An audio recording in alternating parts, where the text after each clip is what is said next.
Следващата тема, която искам да обсъдим, са агентите. Тема, която е изключително много нашумяла. Една от причините, която и LangChain да се използва страшно много, е именно изграждане на агенти. Даже аз лично смятам, че програмирането почва вече да се изменя и да се насочва към този сектор като цяло. Сега, нека да обясним какво представляват агентите.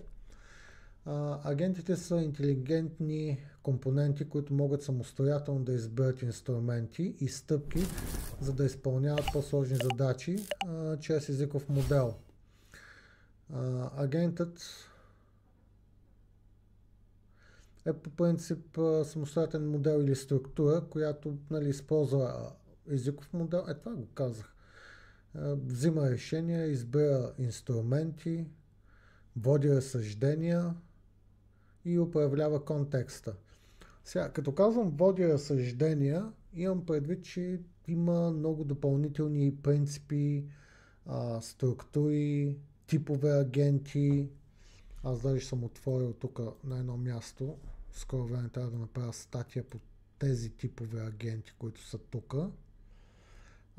Надявам се този уикенд да успея да го направя, но това е друга тема. В крайна сметка, да, агентите са различни видове типове, следват различни принципи.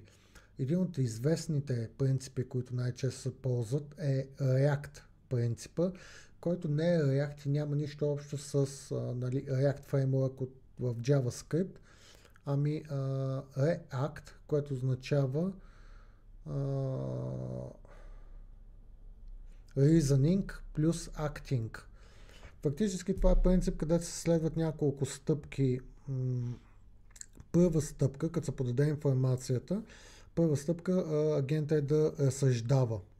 Втора стъпка е да действа, като използва инструменти. Трета стъпка е да наблюдава резултата от тези инструменти. И четвърта стъпка, това нещо да се обработи и да се изпрати на крайния потребител. Това е фактически принципа на React Loop. Така, в моя случай аз искам да презентирам. Да, това впрочем точно ще го презентирам. Само че секунда да си избера пример от така. Тук имам само искам тук с три инструмента, където имам Calculate Timer и Weather. Така, аз искам да презентирам точно този принцип, Conversational React Description Agent. И това е принципа, това е кода, който ще покажа след малко. Какво се случва в него? Ще използвам няколко инструмента, които агента самостоятелно ще се избере един от тях според задачата, която му задаваме. Ще използва конкретния инструмент, ще получи отговор и този отговор ще го върне на крайния потребител. Така, сега за целта да можем да го презентираме това нещо, отново трябва да си импортнем необходимите инструменти. Не така безизвестния чат OpenAI. След това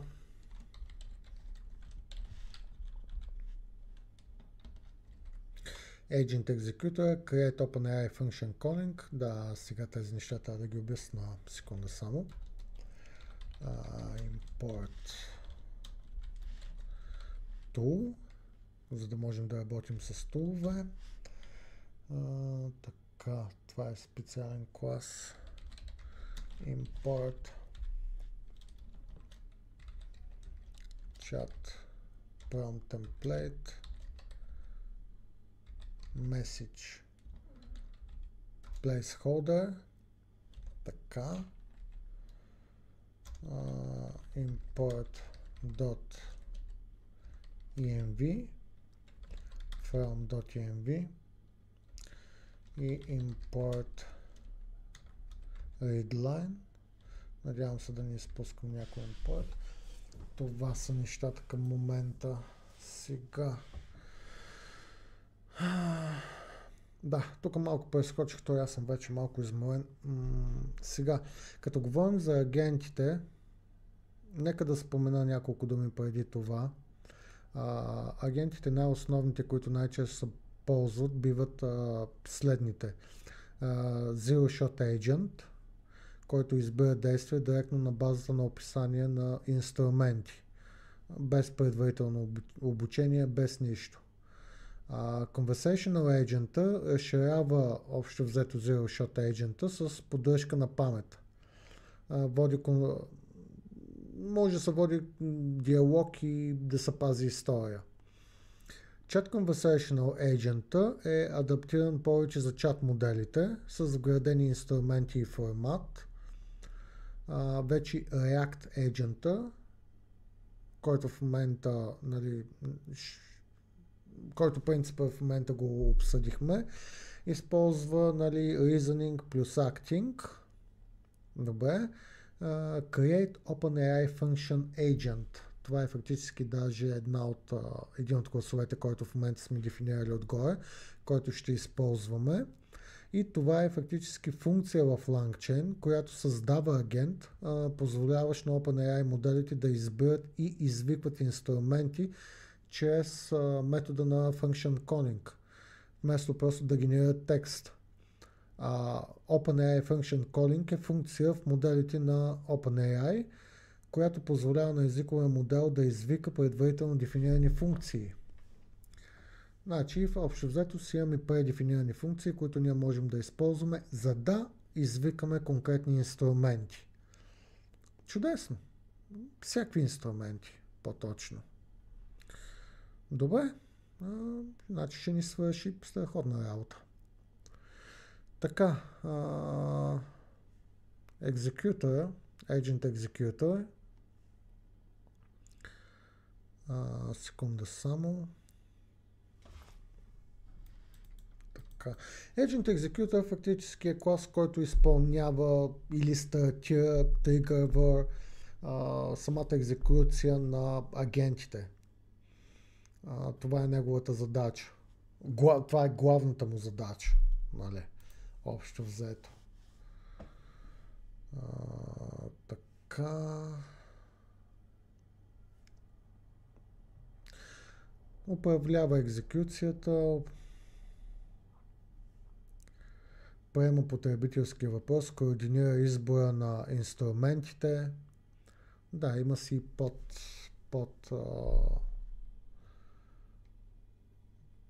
как да го кажа, основна функция и подфункции, които са свързани. Добре, Тула е фактически клас, който използваме, когато дефинираме нашите инструменти, за да можем да ги дефинираме в конкретен формат. Следваме този формат, който е посочен там, и по този начин, агентите по-лесно работят с тези класове или инструменти, като се следва този формат. Chatprop темплейта сме го обсъждали по-рано, макар че в нашите примери ние сме дали, по принцип сме ползвали Prompt темплейт. Chatprop темплейт е фактически шаблон, който вече е за чат темплейти повече приспособен. Message Placeholder е клас, където можем да си задаваме, фактически запазва място, където ние можем да си дефинираме наши съобщения вътре. След малко в кода ще видим още някои неща, които тук не са дефинирани, които са важни, но мисля, че тези неща към момента ги обясних, кажи, че какво представляват. Добре, нека да започнем с дефиницията на нашите инструменти. Примерно, те ще бъдат елементарни и базови инструменти, няма да бъде нищо сложно, просто като пример да видим как се случват нещата. Първият инструмент, който трябва да дефинираме е калкулатора, който разширява tool. Ето веднага ни излиза и с грешка, защото трябва да следваме тези дефинирани нещата, които са заложени тук. С други думи, общо взето трябва да му създадем name, което се случва, description, другата важна функция е call, в която се случва бизнес логиката. Ето, това нещо като го направим, всичко вече е токи жици, няма проблем. Значи трябва да имаме name, трябва да имаме description на самия инструмент. Този инструмент може да бъде всякакъв. Нали, в смисъл, в случая аз съм се спрял на калкулатор и то калкулатор го прави изключително елементарно. Просто от текстови формат правя някакви изчисления и това е толкова. Нали, 5 плюс 5, 10 плюс 10 и готово. Нали, да се види как се работи. Нищо сложно. Така, сега след като го направим това нещо, следващия клас, който искаме да дефинираме е примерно таймер. Да може да ни върне и някакво време, което е също супер елементарно. В стрингов формат може да ни върне часа, дата и така нататък. Следващия инструмент, който обаче, нали, пак имаме name, description, нали, това е формата, защото екстемваме tool. И така, и кола, нали, където се случва бизнес логиката. Разбира се, тази бизнес логика може да бъде всякаква. Тук може да извикаме други функции. Нещата могат да се разширят, да станат много по-големи и много по-сложни. Така нататък. Не, нали, аз го правя в момента просто. Ето, примерно, следващия инструмент, който ще извикам е Weather Tool.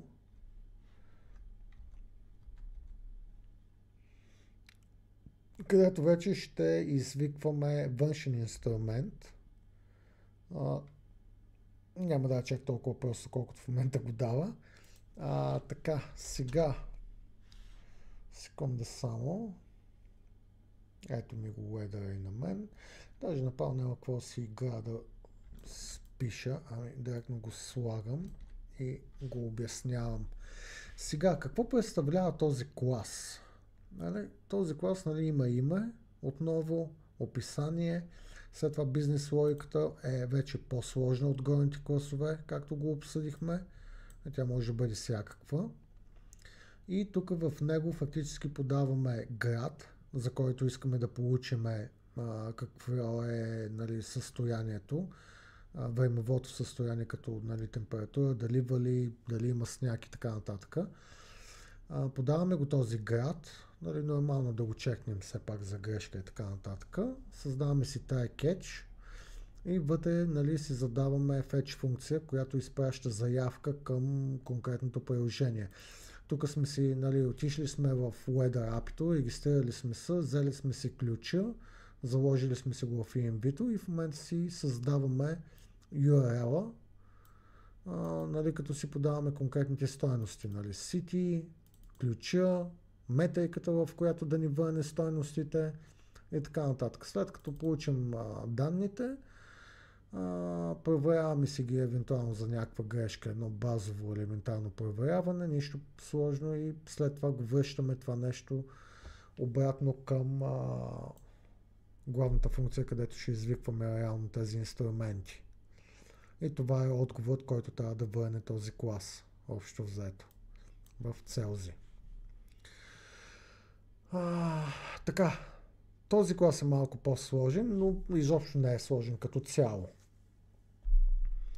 Използваме външно API, външен източник на информация. При другите два са само вътрешен източник на информация.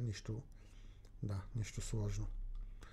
Така, след като сме се дефинирали трите инструмента, които агента ще си избира спрямо заявката, която му подаваме, следващата стъпка е да си дефинираме директно нашата си функция current, която да си стартираме, слагаме кетч за грешки, създаваме си инструментите, или по-точно си създаваме константа тип масив, която приема тези инструменти като отделни елементи, след което си създаваме следващата променлива chat history. Това е интересна променлива. Значи това също е масив, който приема обекти, които обекти имат роля и съдържание. Това ще е ролята, дали ще бъде AI съобщение или ще бъде human съобщение и така нататък. и самото съдържание на съобщението. И в тази променлива реално запазваме този масив от тези обекти.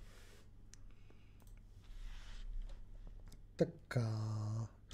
Следващата стъпка е да си създадеме const prompt. Да, създаваме си нашия prompt, chat template from messages. И този prompt сега ще е малко по-интересен и по-сложен. Тъй като задаваме си system. Това сме го обяснявали вече. Фактически това са инструкциите. Или с други думи, тук ще вкараме reasoning-а, който модела трябва да следва. Това са стъпките, които ще опишем за следване от самия модел. Така, you are a helpful assistant with access to tools. Helpful assistant with access to tools. Точно така. Think about. Ето ги самите стъпки. Той ги префана и почне да ги прави. Но до тук. До тук, за да можем да го обясним. Сега, както казахме, следваме методологията на React. Reasoning плюс Acting. Тук си създаваме reasoning-а. Описваме каква роля трябва да играе модела. След това описваме стъпките, които трябва да изпълни. Да мисли за въпроса, който му е зададен. Да използва конкретен инструмент, ако има нужда от такъв. След като използва конкретния инструмент, да наблюдава инструмента, да наблюдава за отговор, какъв е отговора. След като получи отговор, този отговор трябва да го прати към потребителя в структурен формат. Но не трябва да отговаря на потребителя преди да е получил отговор от инструментите. Фактически трябва да изчака, а не да избързва, да получи отговор от инструментите, да го наблюдава този отговор, да види какъв е и чак тогава вече да отговаря. Не и преди това. Така. Това му е reasoning-а, който задаваме тук. С други думи.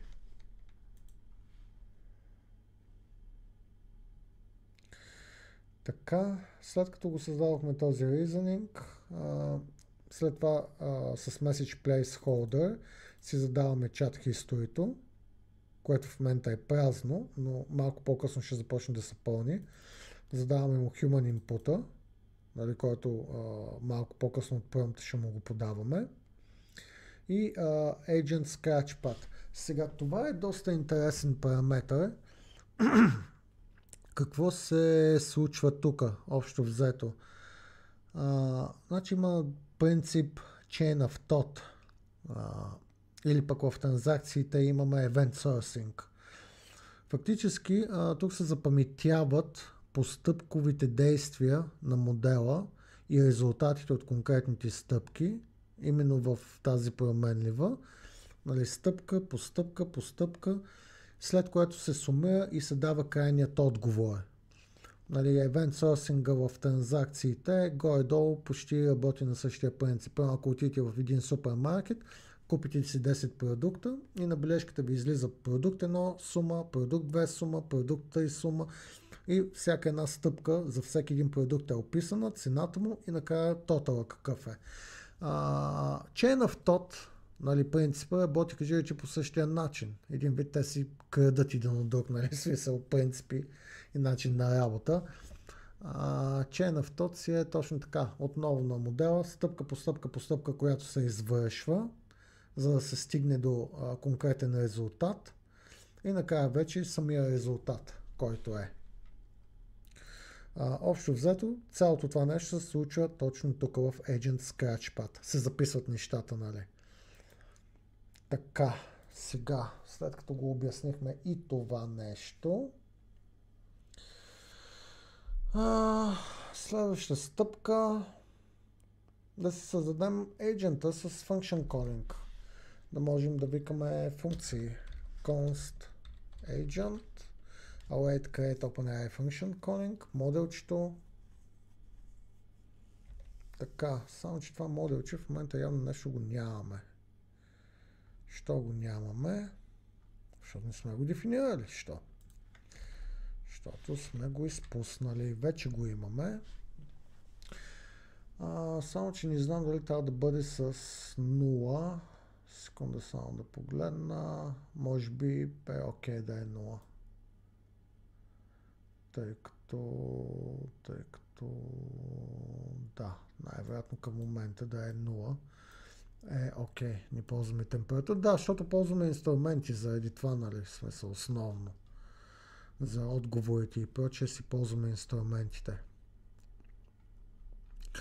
Така, подаваме си моделчето, инструментите, които ползваме, подаваме си промпта, който създадохме с инструкциите, където имаме reasoning и acting принципа. Общо взето това нещо нали, го вкарваме в този обект, който обект го подаваме към create OpenAI functions agent.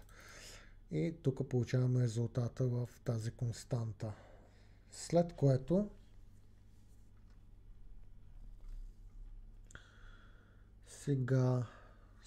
този agent ще го ползваме малко по-късно в екзекютора. Значи трябва да си създадем екзекютора фактически. Agent Executor и там вече трябва да му подадем самия агент и туловете вече. Значи тук туловете ги дефинираме кои са, така че агента да ги знае, да може да ги достъпва с function calling, който идва от тук, нали? Който ни позволява да ги достъпва, но той не ги достъпва все още. Той просто е наясно за инструментите, които имаме. Докато вътре в екзекютора самия агент вече почва да ги достъпва тези инструменти. Тук вече му казваме да ги достъпва и да ги използва, докато горе му казваме бъди наясно, че тези инструменти ги има. Нали, да е съзнателен за тяхното съществуване. Така, след като го направихме, след като извършихме тази стъпка, имаме агент, екзекютор, създаваме си RL или readline и си минаваме към custom, към функцията и курсивната функция, която вече няколко пъти използваме. Така, какво се случва тук? Отново question, на който ни идва от промпта. Нали? Получаваме, нали, запитването. Това запитване го изпращаме към екзекютора с чат history, което дефинирахме. На този етап е празно. Agent Scratch пада, който имаме. Само че не е точно така. Да, впрочем така е. Той е в началото празен масив. И то само си ги попълва тези неща. Така. Сега в result получаваме, нали, резултатите от екзекюцията на агентите и така нататък. И тези резултати ги вкарваме в чат history. Нали, след като всичко бъде обработено от модела, тези резултати си ги вкарваме в чат history, в content, под Assistant, който е AI Assistant. И под юзера фактически си вкарваме инпута, който идва от промпта, от терминала. Така. Всичко това нещо си го вкарваме в чат history, почваме да си го пълним. Дефиницията е горе, разгледахме я. И това нещо, като се случи, отново си викаме курсивно функцията. Така че да можем да задаваме въпрос отново и отново и отново. До безкрай. Така, нека да изтестваме, да видим каква манджа сме създали на първо време. Значи, примерно, калкулатор е изключително прост. 5 плюс 5.